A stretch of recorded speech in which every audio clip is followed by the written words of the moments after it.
Hello मेरे प्यारे aspirant भाई लोगों, कैसे हो आप सब लोग। उम्मीद करता हूँ सभी भाई लोग बढ़िया होंगे और आप सब लोगों के एग्जाम की तैयारी जो दोस्त बढ़िया चल रही होगी। एक बार फिर से नई वीडियो में आप सभी लोगों का वेलकम। इस वीडियो में हम करने वाले हैं कुछ इंपॉर्टेंट क्वेश्चन, ठीक है, किस तरह से आपसे एग्जाम में क्वेश्चन पूछे जाते हैं। और यहाँ पर मैंने थोड़ा यूके ट्रिपल एससी की तरह घुमा के क्वेश्चन पूछे हैं। देखो, जो चीज आपको आती है वो बढ़िया है, जो चीज आपको नहीं पता है ताकि आप उन चीजों के बारे में पढ़ो। देखो, यहाँ पर आपका स्कोर अच्छा हो ना हो, इन क्वेश्चनों में से आपको आए या ना आए कोई फर्क नहीं पड़ता, लेकिन यहाँ पर जिस तरह से क्वेश्चन पूछे गए आपको क्लियर हो जाए कि इस तरह से क्वेश्चन आ सकते हैं और आप उन टॉपिकों के बारे में पढ़ो, ठीक है। लेकिन आपको इतना अंदाजा लग जाएगा कि हाँ यार, क्वेश्चन कुछ इस तरह से भी पूछे जा सकते हैं और पूछे जा रहे हैं, ठीक है, क्योंकि धीरे धीरे कंपटीशन बढ़ता जा रहा है तो क्वेश्चन का लेवल जो होगा वो हाई होगा। इसी तरह से घुमा के आपसे क्वेश्चन पूछे जाएंगे, ठीक है। आपको क्वेश्चनों को कितनी डीप में जाके पढ़ना पड़ेगा वो चीज आपको क्लियर हो जाएगी, ठीक है। चलिए दोस्त शुरू करते हैं, ठीक है, और कमेंट में जरूर बता देना आपको कितने आते थे, ठीक है। फर्स्ट क्वेश्चन है, अस्कोट वन्यजीव अभ्यारण्य किस जनपद में है। अस्कोट वन्यजीव अभ्यारण्य किस जनपद में है, सभी को पता होगा कहाँ है भैया, पिथौरागढ़ में है, ठीक है। और स्थापना की अगर बात करें कब हुई थी इसकी स्थापना, 1986 में, ठीक है। कस्तूरी मृग के लिए और सर्वाधिक कस्तूरी मृग है जो अस्कोट वन्यजीव अभ्यारण्य में ही देखने को मिलते हैं, समझ गए। नेक्स्ट क्वेश्चन है, चमोली में स्थित कांचुला खरक है, ठीक है। चमोली में स्थित कांचुला खरक है, किस लिए है भैया, कांचुला खरक किस लिए जाना जाता है, घुमा के, इसीलिए मैंने यहाँ पे घुमा के पूछा है, ठीक है। तो सभी को पता होना चाहिए किस लिए जाना जाता है, कस्तूरी मृग प्रजनन एवं संरक्षण केंद्र, कस्तूरी मृग प्रजनन एवं संरक्षण केंद्र है कौन, कांचुला खरक, ठीक है। इसकी स्थापना कब की गई थी, तो 1982 में कांचुला खरक की स्थापना चमोली जनपद में की गई है। चमोली में है भैया कांचुला खरक, लेकिन क्यों जाना जाता है ये पूछा है आपसे, ठीक है। तो ये कस्तूरी मृग प्रजनन एवं संरक्षण केंद्र है जिसकी स्थापना 1982 में हुई थी, ठीक है। नेक्स्ट क्वेश्चन है, उत्तराखंड भारत का 27वां राज्य बना, इससे पहले कौन सा राज्य बना।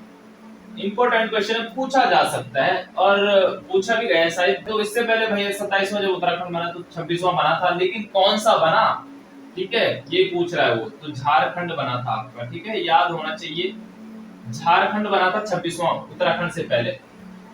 देखो सन सभी के एक है, झारखंड बना था, कब बना था ये, तो 1 नवंबर को, 1 नवंबर 2000,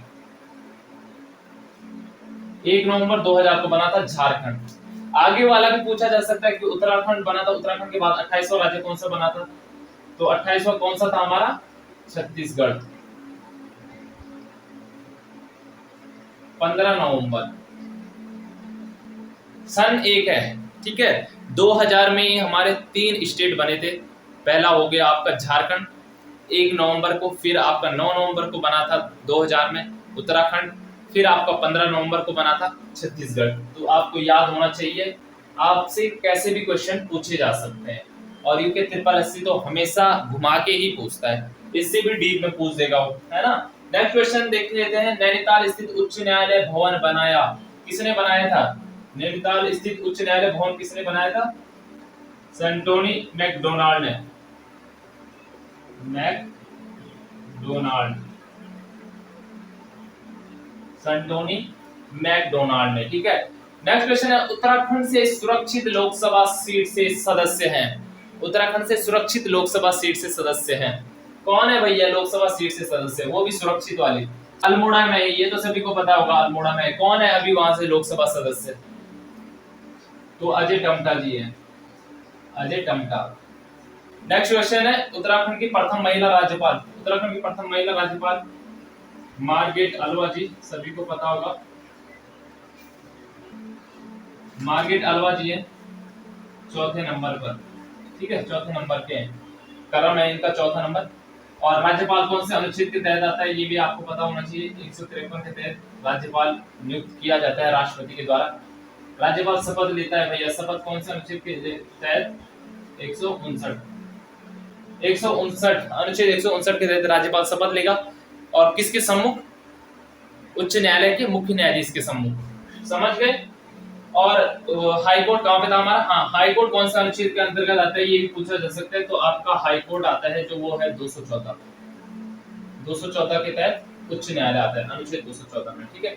नेक्स्ट क्वेश्चन है, उत्तराखंड का सबसे बड़ा वन्यजीव विहार है, कौन सा है? उत्तराखंड का सबसे बड़ा वन्यजीव विहार केदारनाथ वन्यजीव विहार, केदारनाथ विहार। ठीक है, मैं सीधे शॉर्ट में लिख रहा हूँ, केदारनाथ विहार है। इसकी स्थापना आपसे पूछी जा सकती है। इसकी स्थापना हुई थी 1972 में। 1972 में केदारनाथ वन्यजीव विहार की स्थापना की गई थी।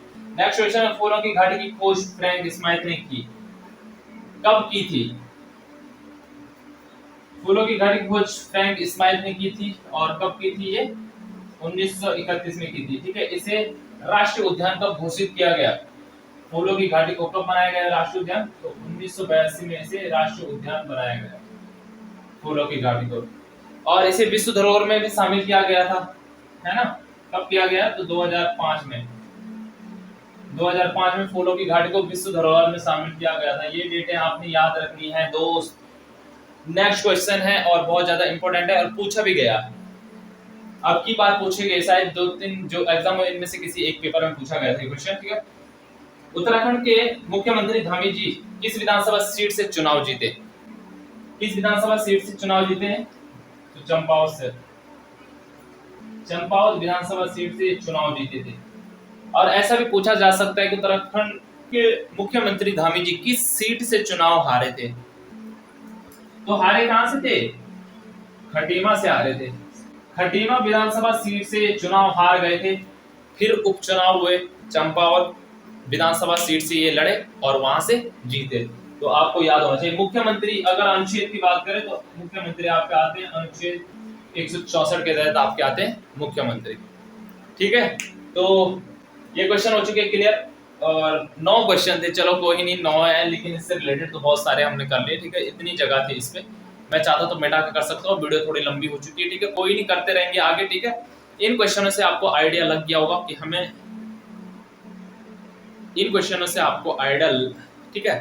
तो देखो यहाँ पर आपका स्कोर क्या रहा, मैं नहीं पूछूंगा आपसे कि आप कमेंट में बताओ कि मैंने इतने जवाब दिए। ठीक है, लेकिन इन क्वेश्चनों से आपको आइडिया लग गया होगा हमें कितना पढ़ना है, समझ गए?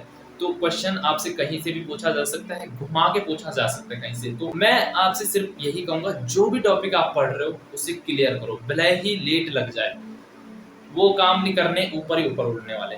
ठीक है, कहीं की देरी नहीं हो रही है, पढ़ो आराम से। तो ठीक है दोस्तों, इस वीडियो को करते हैं यहीं पे खत्म। मैं मिलता हूँ नेक्स्ट वीडियो में एक नए टॉपिक के साथ। Thank you so much.